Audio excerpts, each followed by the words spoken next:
noite, bem-vindos ao Ponto de Impacto e na edição de hoje vamos lançar um olhar a Cabo Delgado, um ponto do país ou uma província que está a ser alvo de ataques terroristas desde agosto de 2017, quando tudo parecia criminalidade, quando tudo parecia ação dos malfeitores, tanto de forma artesanal e com armas brancas. Havia queixas ao nível do norte de Cabo Delgado e a polícia alegava que este é de facto um caso de polícia.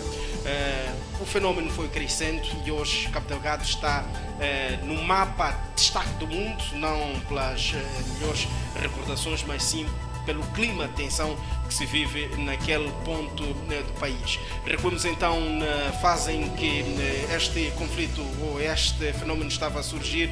Havia várias conotações ligadas até com a religião islâmica e hoje, melhor que ninguém, como o nosso amigo deve estar a acompanhar, temos o Sheikh Suleiman Fonseca, uma figura experiente, portanto, nestas andanças ligadas à interpretação religião versus terrorismo. Sheikh, muito boa noite, bem-vindos aqui ao nosso espaço.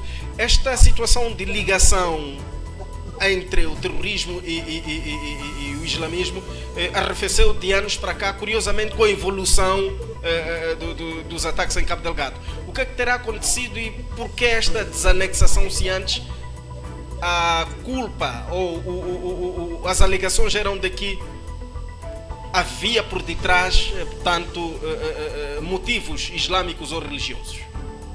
Boa noite. Muito boa noite, Shirinza. Boa noite, caros telespectadores. E, antes de mais, agradecer esta oportunidade para poder partilhar algo relacionado a um tema bastante importante para a nossa sociedade, assim como para o país em geral. Falar de terrorismo em Moçambique, de jeito algum pode ser associado com a religião, este comportamento que o Islã condena. Xeriza, só para dar um exemplo, o Islã não permite sequer um nome que porta um terror. O Islã não permite. Se alguém porta um nome, se alguém tem um nome que este nome leva uma mensagem de terror, é aconselhável a este indivíduo para trocar este nome porque aterroriza as pessoas. O que falar da pessoa tirar vida de outras pessoas, aniquilar as outras pessoas? O Islã diz que aquele que tira vida de um inocente é como se tivesse tirado a vida da comunidade inteira, por um inocente, por uma pessoa, e sem distinguir, sem fazer aqui a distinção de ser um muçulmano ou não muçulmano. Então, de jeito algum, o Islã pode ser conotado como uma religião de violência, como uma religião de transgressão, porque a própria palavra Islã já quer dizer paz. O Islã quer dizer religião de submissão. Como é que o indivíduo que professa uma religião de submissão possa estar a aterrorizar as pessoas, possa ir contra os princípios daquele que ele diz ser submisso? Não é? Nós somos submissos a Deus, somos submissos a Allah. Não é possível uma pessoa que submete-se a Allah ao mesmo tempo tirar vida às outras pessoas em nome de Allah. Sheikh, ter-se-á, comparando a religião islâmica e outras religiões, haverá aqui algum motivo para que os que professam a religião islâmica sintam-se em alguma desvantagem comparativamente aos outros crentes ou a crentes de outras igrejas, de outras religiões? Sim. Existe esta desvantagem. Por que eu digo existe esta desvantagem? Porque quando nós vemos crentes de outras igrejas a cometerem atrocidades, a cometerem injustiça, a transgredir normas do país, em momento algum as suas religiões são atribuídas são atribuídas a esses crimes. Mas quando se trata de um muçulmano, de alguém que ostenta um nome muçulmano, já deixa de se falar daquela individualidade e atribui-se imediatamente à religião que ele professa. Portanto, há uma discriminação social, podemos assim dizer, se esta for a palavra mais adequada, há uma discriminação comparando com outras confissões religiosas. há cristãos que cometem atrocidades. E em momento algum, essas atrocidades são atribuídas às religiões que eles professam. Mas quando se trata de muçulmanos, infelizmente, nós vemos que as pessoas atribuem esses atos macabros à religião deste transgressor. Haverá, por exemplo, motivos de uma reação de forma radical, como, por exemplo, aconteceu na Nigéria com os Boko Haram, que impunham uma educação via Islão e não uma educação moderna? Pode até existir este tipo de interpretação, mas de jeito algum isso pode ser atribuído ao Islã. Por quê? Porque o Islã não obriga essas coisas. São interpretações de pessoas que muitas das vezes não são pessoas abalizadas na matéria religiosa. São pessoas que talvez pegaram um texto e fizeram a sua leitura e acharam que podiam fazer as suas interpretações naquilo que eles estão entendendo. O Islã não é uma interpretação que cada um deverá fazer na base daquilo que ele acha. Esta interpretação também deve ir em conformidade àquilo que os textos indicam. Nós somos, o Islã advoga que nós temos que obedecer à lei do Estado. Nós não podemos ir contra. Aqueles são os princípios básicos do Estado. Nós temos que obedecer à Constituição. Este é o que o Islã ordena. Este é o ensinamento do Islã. Não é possível aparecer alguém e, em nome do Islã, achar que deve atacar o governo, achar que deve causar terrorismo no país em que vive, porque não é isso que o Islã ensina. Exato. Doutor Sheikh, haverá algum motivo para regras tão radicais, alegadas regras tão radicais, princípios radicais e inegociáveis, parte dos que professam a religião islâmica? Não existem esses princípios, não existem esses princípios na religião islâmica. Se nós formos aqui a analisar as normas do direito internacional humanitário, falando concretamente direito internacional humanitário, as normas que estão lá são as mesmas que já estavam, não é, séculos atrás.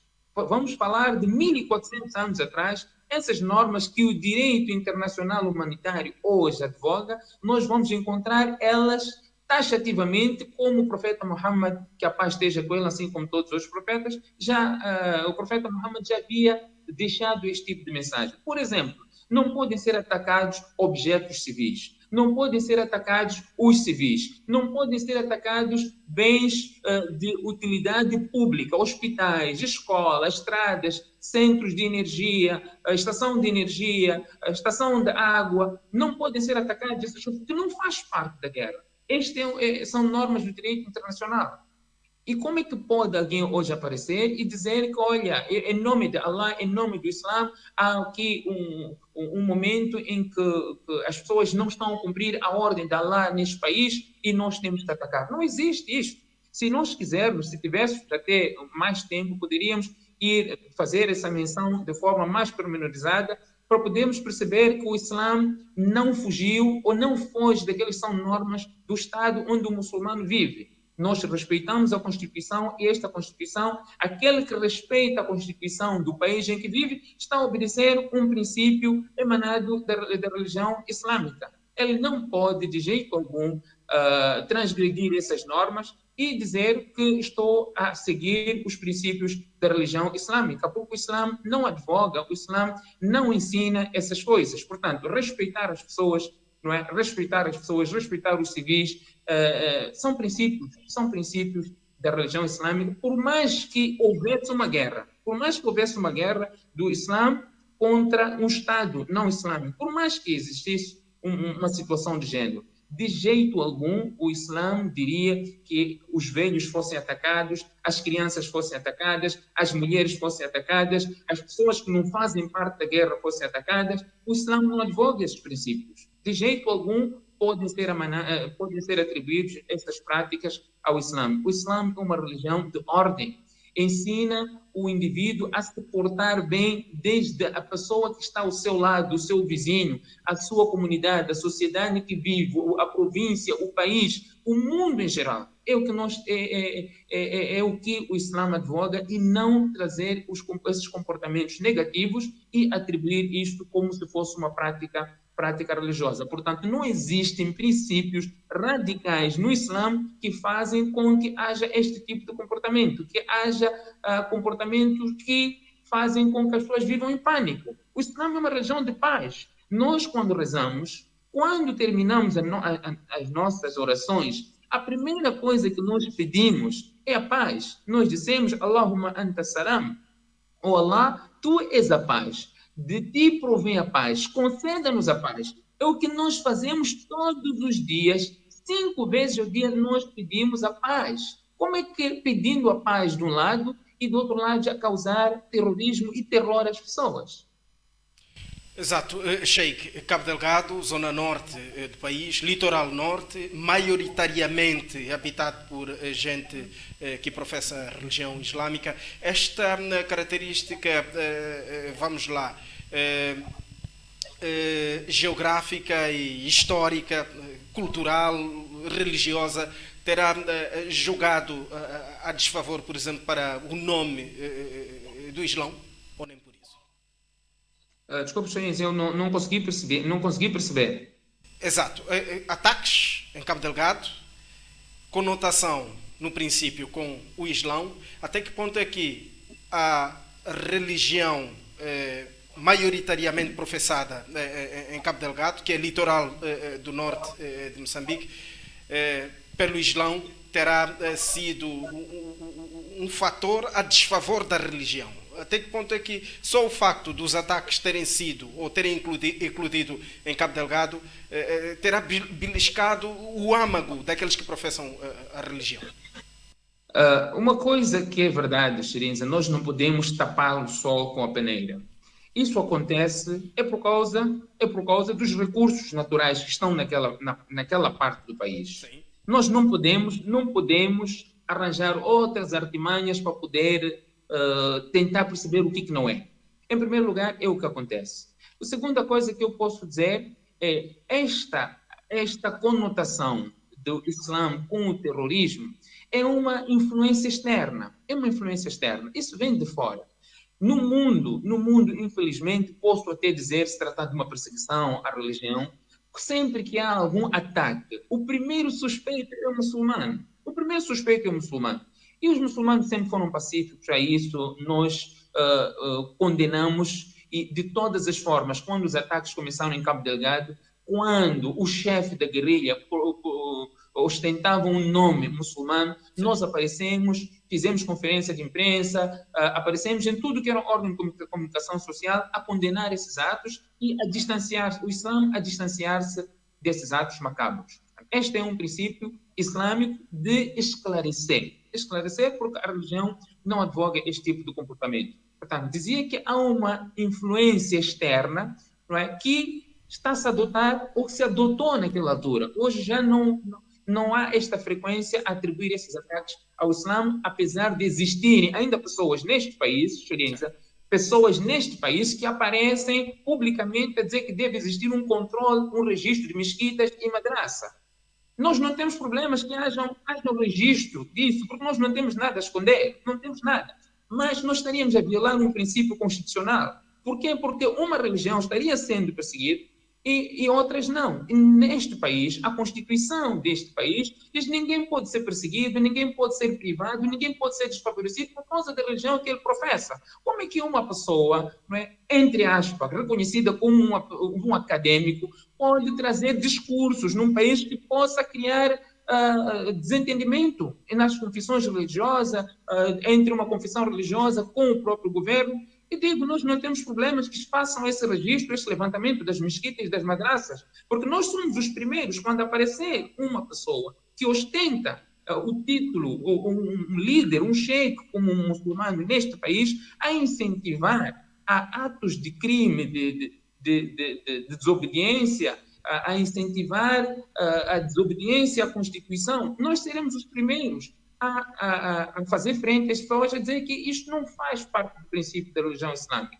Portanto, quando começam a trazer este tipo de argumento, de que tem que existir um controle das madraças, um controle das mesquitas, e isso, por que o mesmo não acontece com as igrejas e com os lugares em que se ensina as catequeses? Por que isso não acontece? E por que o Islã? Mostra que há uma perseguição, mostra que este indivíduo, que tu muito bem sabes de quem me refiro, que não está para o bem, não está para criar o bem neste país, está para criar uma revolução, uma guerra civil, né? Em particular falando das confissões religiosas. Portanto, não deve ser dado ouvido a essas pessoas, por mais que eu não estou aqui a dizer que não possa se fazer. Se acham que devem fazer, porque de facto existe alguém ostentando o nome do muçulmano que está a incentivar as pessoas à transgressão e fomentar o conflito armado na zona norte de Cabo Delgado, que se faça esse controle, que se faça esse registro. De facto, não vão encontrar nada, porque a religião não advoga este tipo de ensinamento.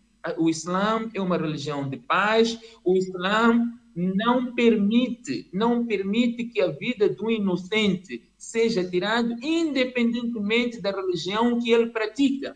Como é que poderia esta mesma religião destruir as igrejas? O Corão faz menção que nós não podemos destruir igrejas.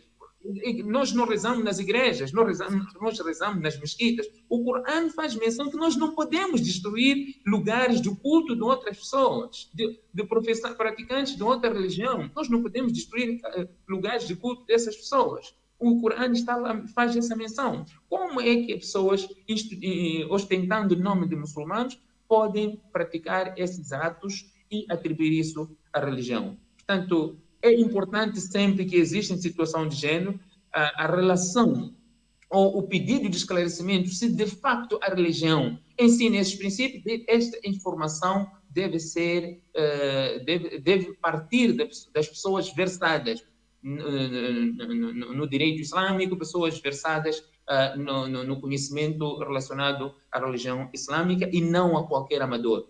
Portanto, não se faz a explanação de versículos do Corão com pessoas que não aprenderam, com pessoas que não estudaram e não conseguem fazer interpretação daquilo que o Corão menciona.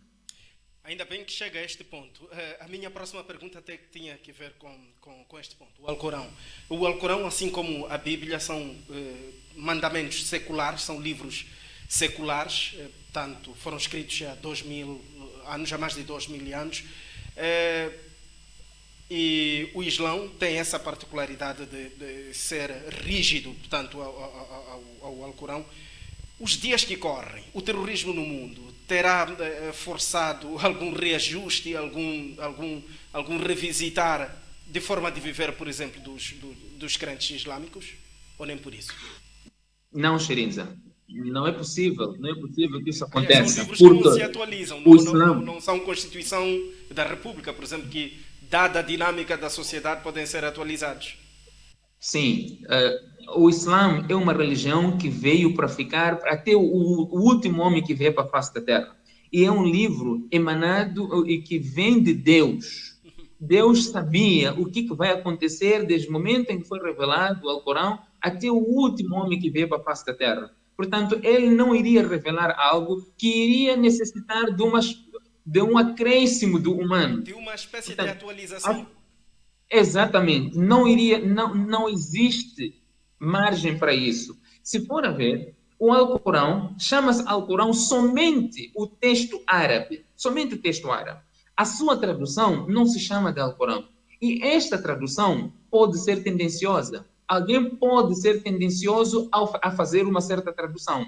Mas quando nós estamos diante de uma situação de discordância com a tradução, nós voltamos para a fonte, que é o texto árabe. Enquadra-se em todas as situações. O que vier daqui a 1000 anos, 2000 anos, 5000 anos, o Alcorão estará em altura de se enquadrar com aquela sociedade, com aquelas realidades e transmitir a todo momento o ensinamento adequado para aquela sociedade e aquela comunidade. Portanto, não existe esta hipótese de enquadramento, né? de se adequar com as novas realidades. O Alcorão não permite isso, a religião islâmica não permite, porque o Alcorão foi revelado, está completo e não precisa de qualquer alteração, e todos os aspectos que nós quisermos entender hoje ou daqui a 1000, 2, 10 mil anos, o Alcorão enquadra-se para qualquer que for a realidade pela frente. Doutor, como é que os crentes em Cabo Delgado vivem a situação de terrorismo? Sem paz, Xerinza, sem paz ninguém consegue viver. Estão numa situação difícil, é verdade, mesmo para a questão de apoios, torna-se difícil, porque apesar de existir uma certa tranquilidade neste momento, mas as pessoas ainda não estão seguras, as pessoas ainda não estão tranquilas, não estão tranquilas. Portanto, os crentes, ou sejam muçulmanos e não muçulmanos, falo da população no geral, vivem nesta situação. Portanto, é uma realidade, infelizmente, é uma situação que eles vivem, mas tentam praticar a sua religião, tentam praticar na medida possível, porque sem paz não é possível as pessoas terem uma convivência saudável, sem paz não é possível as pessoas terem a sua liberdade de religião, liberdade religiosa e por aí em diante. Portanto, é uma situação difícil, de facto, aquilo que se vive em Cabo Delgado. A dificuldade aperta quando, por exemplo, se está numa condição de vítima e de conotados, por exemplo? Sem dúvidas, porque a pessoa está numa situação em que ele não sabe o que lhe espera. Ele não sabe o que lhe espera, ele não sabe qual vai ser a próxima acusação que ele vai ter que passar por situações. Há pessoas muçulmanas, simplesmente, naquela altura que hoje as coisas ficaram mais amenizadas, simplesmente por ter o seu cofió, este chapéu, ou por vestir a batina, eram colocadas como terroristas. Portanto, eles não tinham a liberdade de religião. Não podiam praticar a sua religião por causa do seu traje, por causa da sua indumentária. Portanto, estaríamos numa situação, diríamos que não há liberdade religiosa. Não há liberdade até de religião. Portanto, há uma desvantagem por serem muçulmanos e por se atribuir, ou no passado foi até mais, se atribuir estes ataques aos muçulmanos ou à religião islâmica. Saiamos de Cabo Delgado para o mundo. Falo deste fenômeno de terrorismo. Estaremos perante uma situação de teste de fé para os islãos. Hoje, por exemplo, entrar nos Estados Unidos da América ou em qualquer outro país com fortes medidas contra o terrorismo e vestido de características assumidas a islão tem sido desconfortável. Eu não acho que não, isso não acontece. As pessoas viajam, conseguem viajar tranquilamente com o seu vestuário, o seu traje islâmico. Infelizmente, é de lamentar que as pessoas atribuem, não é, ao vestuário da pessoa com o seu caráter, com a sua conduta.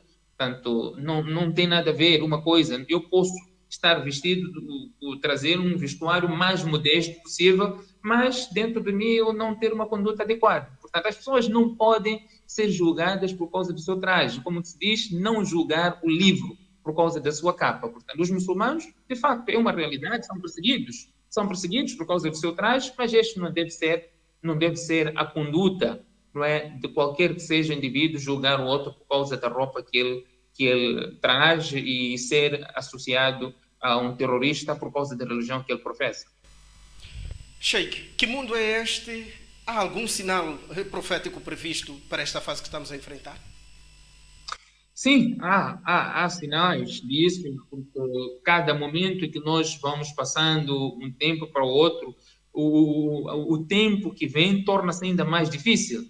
O profeta Muhammad, que a paz esteja com ele, assim como todos os outros profetas, deixaram o profeta Muhammad deixou esta mensagem que os tempos serão difíceis. Não é? Em tudo serão difíceis. O tempo vindouro será pior que o anterior. Não falo só em termos religiosos, nós podemos ver, nós falamos com os nossos filhos, nos nossos tempos, nós nem sequer imaginávamos isso, vocês estão piores. Os nossos filhos vão falar para os seus filhos que a sua geração também será pior, porque cada momento será pior que o outro. Portanto, o inteligente é aquele que sabe que eu estou aqui na face da Terra para um tempo, chegará um momento em que terei que partir. É importante que ele parta deste mundo quando Deus estiver satisfeito com ele. Portanto, há esta dificuldade sim, mas se trata de um teste para ver qual vai ser a reação do indivíduo, qual vai ser a reação de acordo com a fé, não é, que está neste mesmo indivíduo. Exato. A Bíblia avança com momentos difíceis, como o caso do Apocalipse, portanto, o fim do mundo, em que Deus mostra a sua ira para com a humanidade. Estaremos a caminho desta fase em que o Alcorão considera que ama, ou nem por isso? Sim, os momentos, conforme disse, os momentos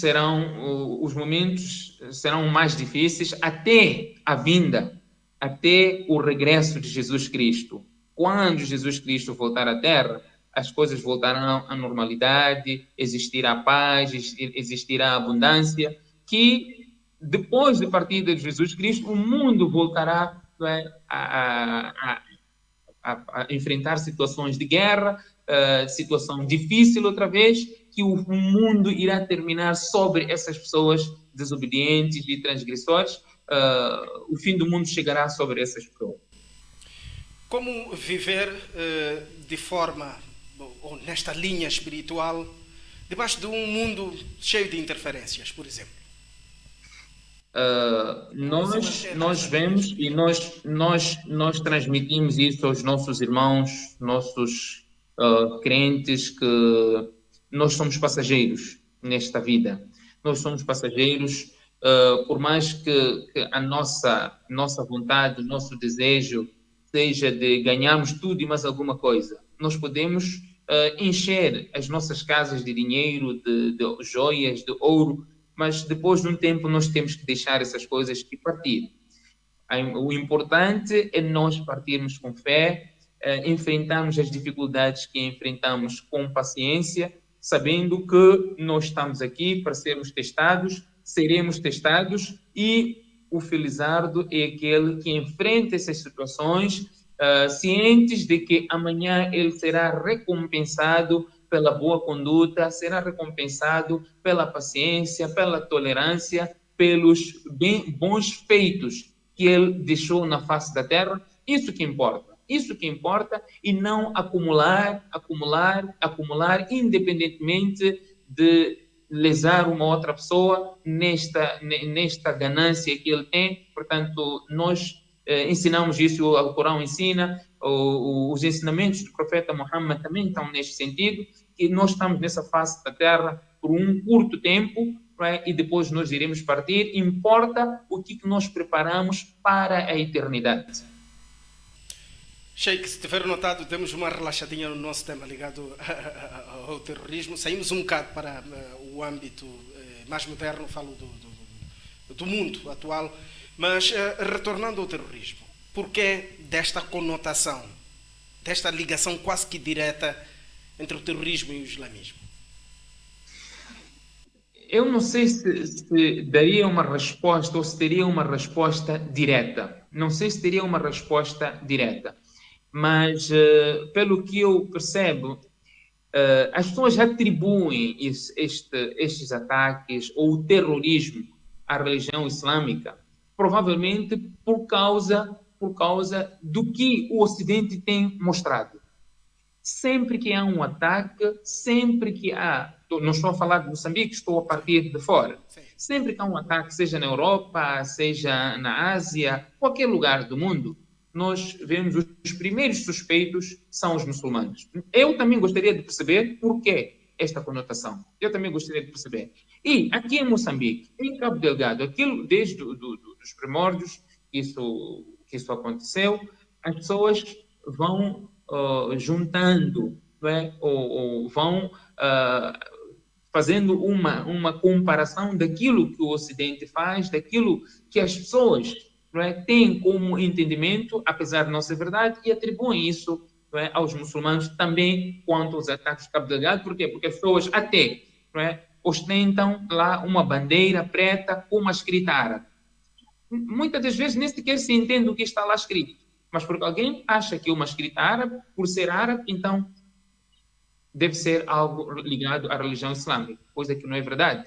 Há vezes em que as pessoas portam certos livros que são livros em árabe. por vezes são jornais, é árabe, são revistas árabes, não tem nada a ver com a religião, mas por ser árabe, aquilo é conectado com a religião islâmica. Portanto, não existe nenhum motivo que, legalmente, para podermos dizer que, olha, estas acusações aos muçulmanos, porque o Alcorão incentiva esses ataques, porque os ensinamentos do profeta Muhammad ensinam esses ataques, não vamos encontrar em lugar nenhum. E eu desafio, eu digo aqui a Shirinza, se encontramos um versículo do Corão a incentivar esses ataques, não é? Que me mostrem onde que o Islã incentiva o ataque aos civis, onde que incentiva ataques às escolas, às crianças, às mulheres, aos velhos, aos hospitais. Onde que o Islã incentiva isso? Nós não vamos encontrar em nenhum lugar. Portanto, as pessoas deixam-se levar e acabam, de uma certa forma, atribuir coisas a uma religião sem fundamento, e isto, obviamente, que cria um mal-estar no país, cria um mal-estar entre a religião e provavelmente até com o governo do dia. Mas se esses casos de género não existir alguém que consiga perceber, e dando aqui o mérito ao governo, que já percebeu, é verdade que levou um tempo para entender que a religião islâmica não tem nada a ver com o terrorismo de Cabo Delgado, levou um tempo, mas nós ficamos satisfeitos quando apareceu o chefe de Estado publicamente a falar que o terrorismo em Cabo Delgado nada tem a ver com a religião islâmica. Isso, até certo ponto, nos sentimos tranquilos, porque a todo momento nós fomos colaborando com o governo, fomos colaborando com as autoridades locais, e em tudo que se atribuiu ou que se juntou com a religião islâmica no que concerne aos ataques, nós repudiamos e esclarecemos da melhor forma possível, né, quanto ao que a religião advoga. Sheikh, quem olha assim de forma superficial a religião islâmica olha como um grupo homogéneo, portanto, são todos pela mesma religião, mas há denominações neste grupo, nesta religião. E já houve cenários até de desentendimento entre estas denominações. Terá este clima que durou até anos ao nível internacional, ao nível global, fragilizado este grupo e propiciado, por exemplo, situações destas, de conotações? Talvez mencionar quais essas denominações e irmos direto ao que se refere. Posso não estar informado daquilo que está a mencionar, talvez trazer essas denominações de forma a esclarecermos o que pretende. Sheikh, os grupos islâmicos, as denominações islâmicas, sempre marcharam pela mesma direção? O que eu gostaria de saber, quais essas denominações islâmicas? Quais denominações, para nós explicarmos, quais, para entendermos se alguma porta algum nome que incentiva o terrorismo. Por exemplo, não quero fazer qualquer ligação com o terrorismo, atenção. Quero trazer alguma convulsão entre as denominações para talvez fazer alguma análise sobre a fragilidade ao nível do grupo de crentes islâmicos. Por exemplo, hoje os indianos marcham pelo mesmo rumo. Por exemplo, os islâmicos, os muçulmanos indianos, são da mesma linhagem com os muçulmanos, vamos lá, moçambicanos, por exemplo? Os muçulmanos indianos, os muçulmanos negros, os muçulmanos mistos, os muçulmanos europeus, os muçulmanos brancos, tudo está na umbrella do Islã. E nós não fazemos nenhuma distinção. A cor que existe não é algo que o indivíduo escolheu. Eu quero ser branco, eu quero ser negro, eu quero ser amarelo. Ninguém escolheu. E o profeta Muhammad, até no seu último sermão, chamou atenção a isso. Que um branco não é melhor que o negro não é melhor que um branco, um árabe não é melhor que o não árabe não é melhor que o árabe, senão quem supera o outro com temor. E ninguém está em condições de dizer que supera o outro no temor, porque quem conhece quanto temor existe nele é somente Deus, é somente Allah. Portanto, não existe esta distinção ou esta denominação de que estes são muçulmanos indianos, estes são muçulmanos negros, estes são muçulmanos europeus, asiáticos. Não, os muçulmanos são muçulmanos. Agora terminou a peregrinação. Sim. Peregrinação, o que chamamos do Hajj, na Arábia Saudita, em Meca. Naquele lugar, não há distinção, não há nenhuma diferença do rico e o pobre. O rico está ao lado do pobre. O rico e o pobre ostentam o mesmo vestuário. Simplesmente 2 panos brancos. Ninguém sabe quem é rico e quem é pobre. Estão em pé de igualdade. Até circulou umas mensagens nas redes sociais, presidente de um país que se encontraram a dormir no chão, em Meca, em pé de igualdade com todos os outros crentes. Portanto, nós não fazemos esta separação, este de classe alta, este de classe baixa. Perante Deus são todos iguais, e a maior prova foi isso que aconteceu agora na Arábia Saudita, a peregrinação que nós fazemos uma vez ao ano na Arábia Saudita, onde ninguém pode sequer usar a sua mais linda roupa, o seu fato mais caro, o seu sapato mais caro, o seu relógio. Ninguém pode fazer isso. Todos estão em pé de igualdade, com a mesma roupa, comem a mesma comida, param um ao lado do outro, sem saber este rico é pobre, este é chefe de Estado, este é ministro, este é guarda-costas, este é guarda. Ninguém. Todos em pé de igualdade. Portanto, nós, de jeito algum, fazemos essa distinção de que este é indiano, este é negro, este é branco, este é misto, este é azul, este é castanho. Não fazemos essa distinção. E o Islã diz que todos nós viemos de Adão, e Adão é pai de todos. Portanto, é assim que nós nos entendemos, e é assim que nós entendemos a humanidade. Exato. Sheikh, vamos mesmo fechar, e vai ser dentro de instantes. Deixe-me só colocar-lhe uma questão, mesmo em jeito de fecho. Os muçulmanos têm, nos últimos tempos, erguido a bandeira da poligamia.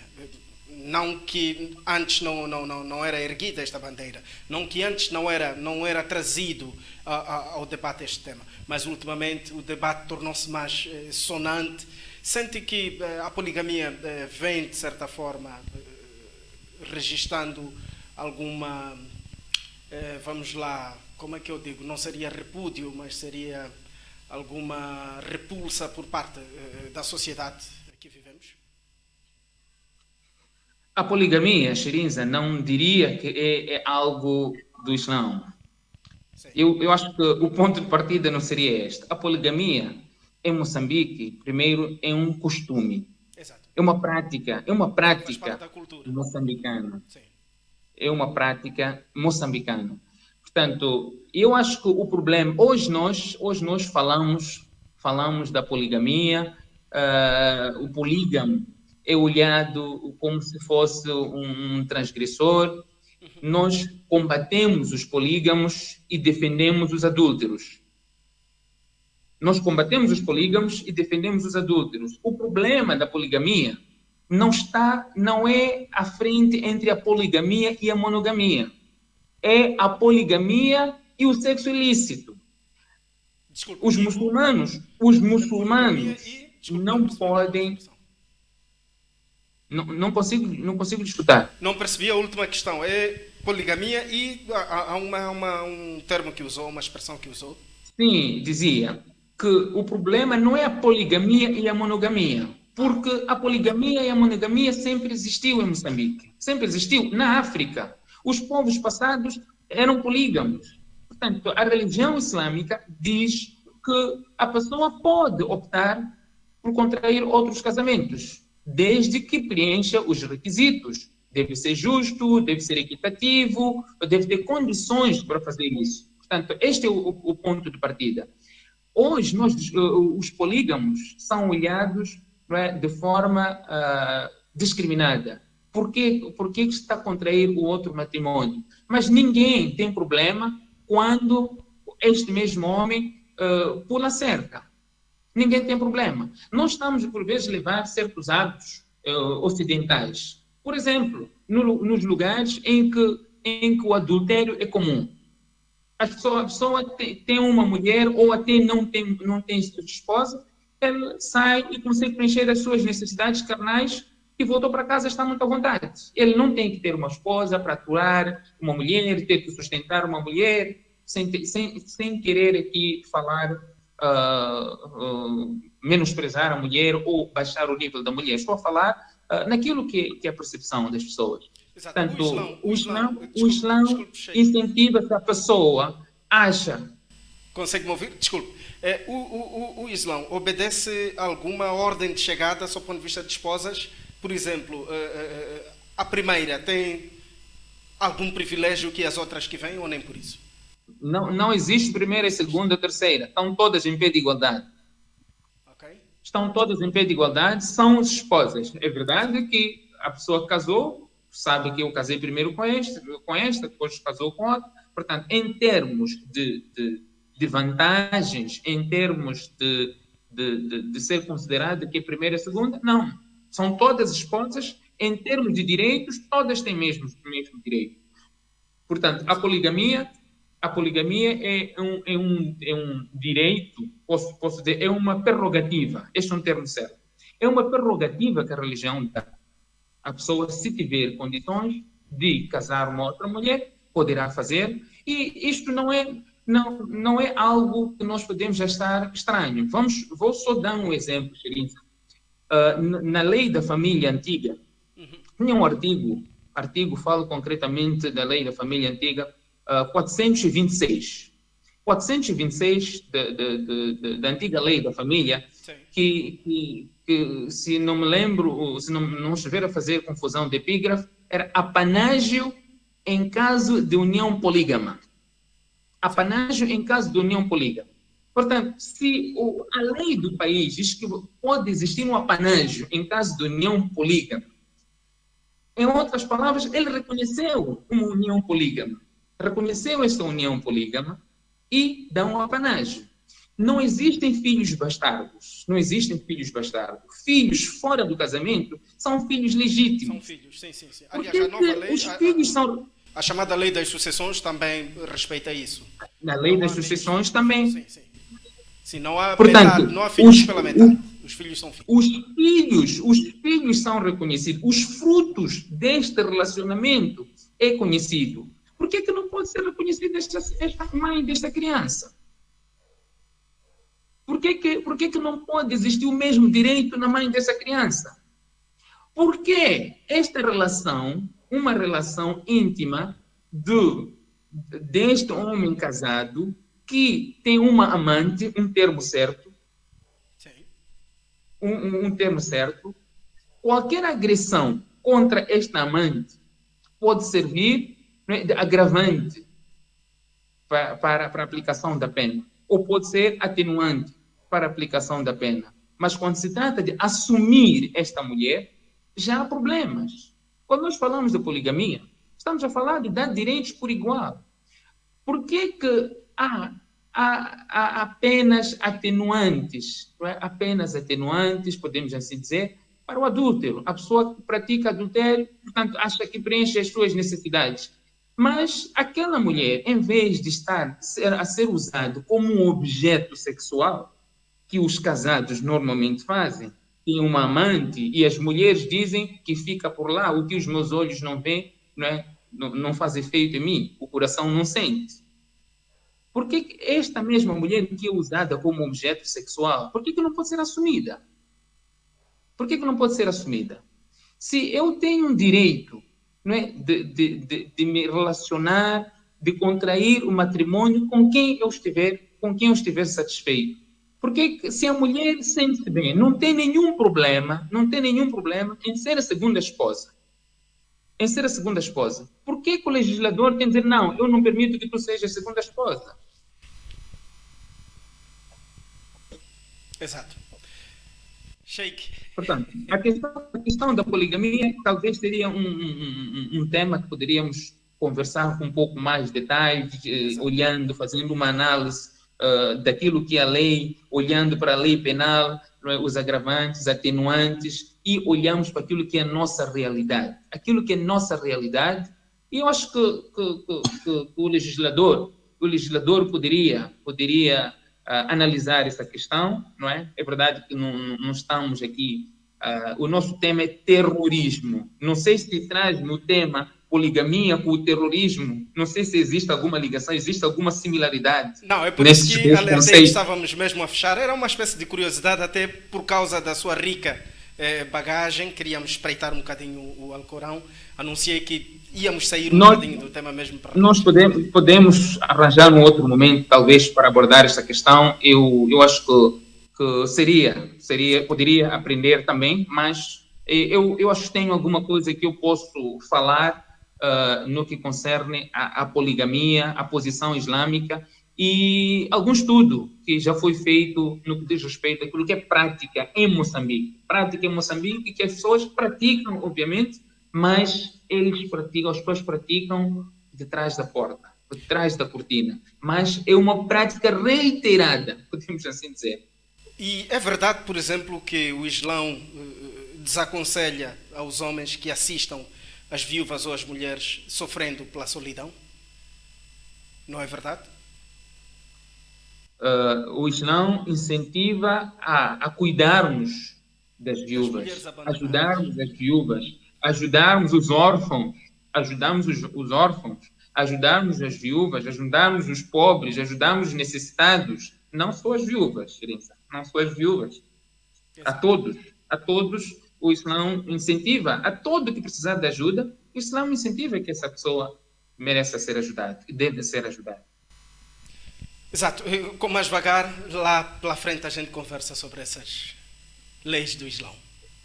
Muito obrigado, Shirin. Muito obrigado. Haja paz, Sheikh Suleiman Fonseca. Muito obrigado pela sua amável presença no Ponto de Impacto. Obrigado, agradeço eu e espero que possamos conversar mais noutros momentos. Muito obrigado. Estávamos a conversar com o Sheikh Suleiman Fonseca, mesmo em volta do terrorismo, e passamos por vários outros temas de interesse público. Vamos a esta altura observar um curto intervalo. Até já.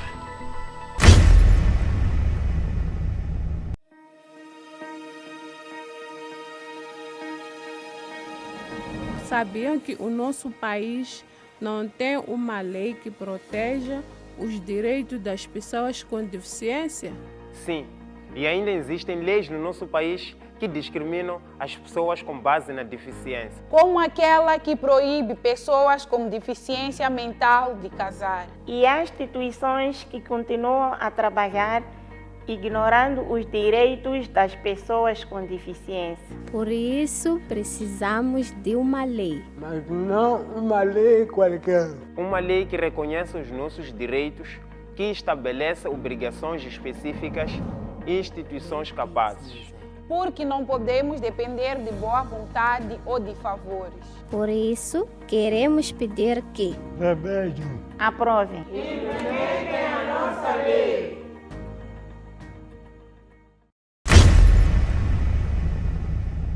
É o ponto final do Ponto de Impacto. Gratos pela atenção dispensada. Continuem a subscrever as nossas páginas e muito obrigado pelo carinho. Até a próxima.